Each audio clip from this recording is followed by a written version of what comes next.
Hey guys, just wanted to post this video about the Sega Master System. I bought this Master System around the end of November of this year by winning an eBay auction.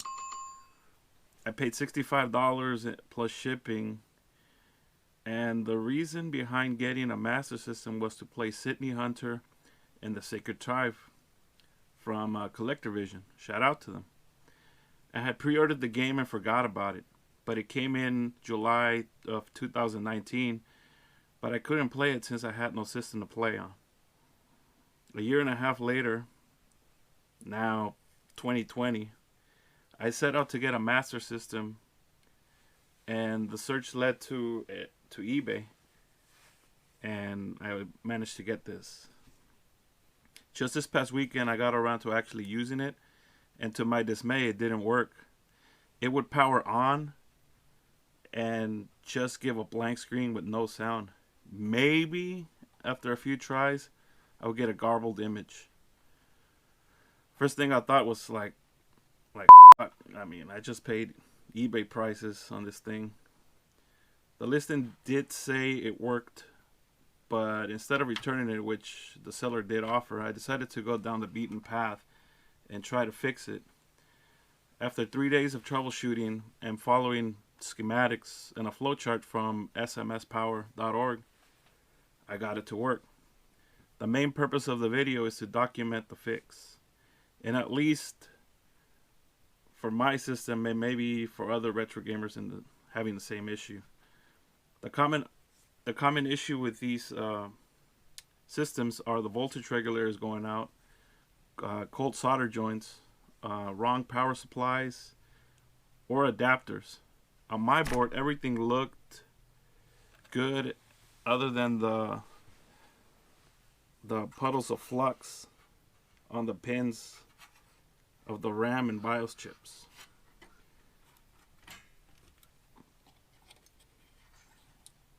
As you can see, I kind of cleaned the board a bit. You can see the fixes I did here.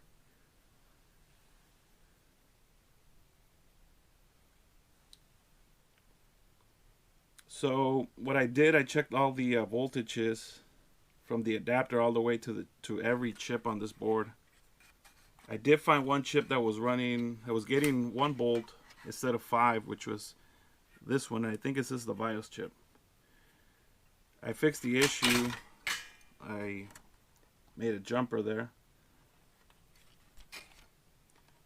Next, I followed the schematics from the C80 to the RAM and the BIOS chips, and the first pin I tried was pin number 1 on the C80 CPU, and it didn't give continuity to the pin 23, I think. Yeah, pin 23 on both of these chips right here. I did another jumper, which you can see from here to there, pin 23, and then these make continuity there too.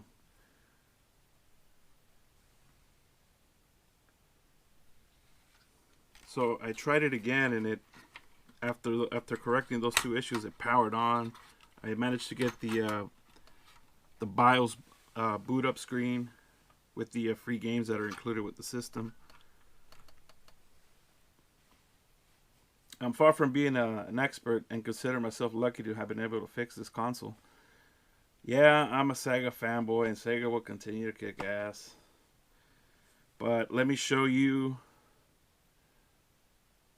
a quick video how it runs.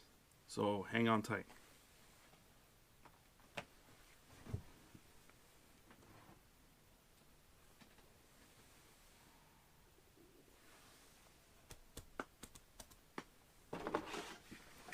Power supply.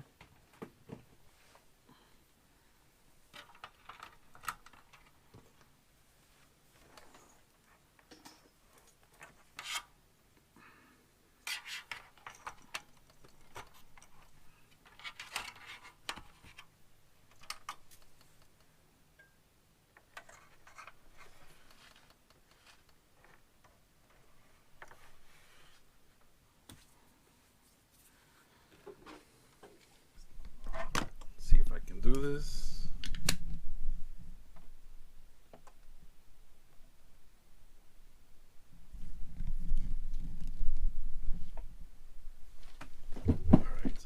system.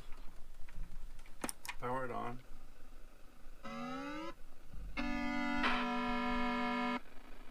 there it is. I do hear a little bit of sound issues, maybe like static. Oh, actually it went away. But let's try, hang on.